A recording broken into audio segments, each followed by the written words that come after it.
तो आप इस स्टोरी को बिल्कुल ध्यान से सुनना। स्टोरी कुछ इस प्रकार है। एक 80 साल के बूढ़े के पास एक कीमती घोड़ा था। वो घोड़ा उस समय दुनिया का सबसे कीमती घोड़ा था। बुजुर्ग को गांव वालों ने सलाह दी कि अभी घोड़ा जवान है, आप इसे बेच दो, इसके अच्छे दाम मिल जाएंगे। बुजुर्ग ने प्रेम से कहा, नहीं, एक कीमती घोड़ा ईश्वर ने मुझे इसलिए दिया है ताकि मैं इससे प्रेम करूं, इसकी सेवा करूं। इसका मेरे पास होना ईश्वर की मर्जी है। ये सुन गांव वाले चले गए, लेकिन एक हफ्ते बाद ही घोड़ा गायब हो गया। गांव वाले बुजुर्ग के पास आकर बोले, देखा, हमने कहा ही था इसे बेच दो, अब ना जाने किसने उसे चुरा लिया। बुजुर्ग ने कहा, शांत हो जाओ, ईश्वर की मर्जी है, उन्होंने ही घोड़े को कहीं भेजा होगा। गांव वाले बोले, घोड़ा जाने के दुख की वजह से तुम्हारा दिमाग सठिया गया है। ये कहकर सब चले गए, लेकिन 15 दिन बाद वो घोड़ा वापस आ गया और अपने साथ जंगल के 20 घोड़ों को भी ले आया। गांव के लोग फिर आए और बुजुर्ग से बोले, काफी किस्मत वाले हो तुम्हें मुफ्त में 20 जंगली घोड़े भी मिल गए और तुम्हारा कीमती घोड़ा भी वापस आ गया। गांव वाले अब बोले, अब इन 20 घोड़ों को बेच दो, अच्छे दाम मिलेंगे। बुजुर्ग ने कहा, नहीं, ईश्वर की मर्जी से यहाँ आए हैं, मैं इन्हें नहीं बेच सकता। गांव वाले बोले, तुम्हारा दिमाग खराब हो गया है, तुम इन्हें बेचकर अभी कभी अमीर बन सकते हो। और एक कहकर वो चले गए। एक दिन बुजुर्ग का जवान बेटा उन जंगली घोड़ों की सवारी कर रहा था, तभी एक घोड़े ने उसे पटक दिया, जिससे बेटे के दोनों पैर टूट गए। गांव वाले फिर आए और बोले, देखा, खुद को बुद्धिमान समझते हो, यदि उस दिन हमारी बात मानकर जंगली घोड़ों को बेच देते तो तुम्हारे बेटे का पैर ना टूटते, तुम्हारे घर कमाने वाला भी कोई नहीं बचा। बुजुर्ग ने कहा, नहीं, ईश्वर के मर्जी से सब हुआ है, तुम शांत हो जाओ।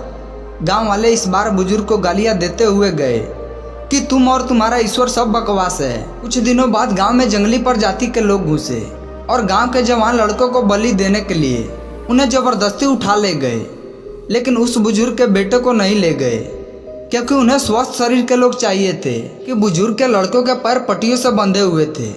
गांव वाले फिर आए और बुजुर्ग से बोले, तुम सच में किस्मत वाले हो, तुम्हारा लड़का ठीक हो जाएगा तो उसकी शादी कर देना।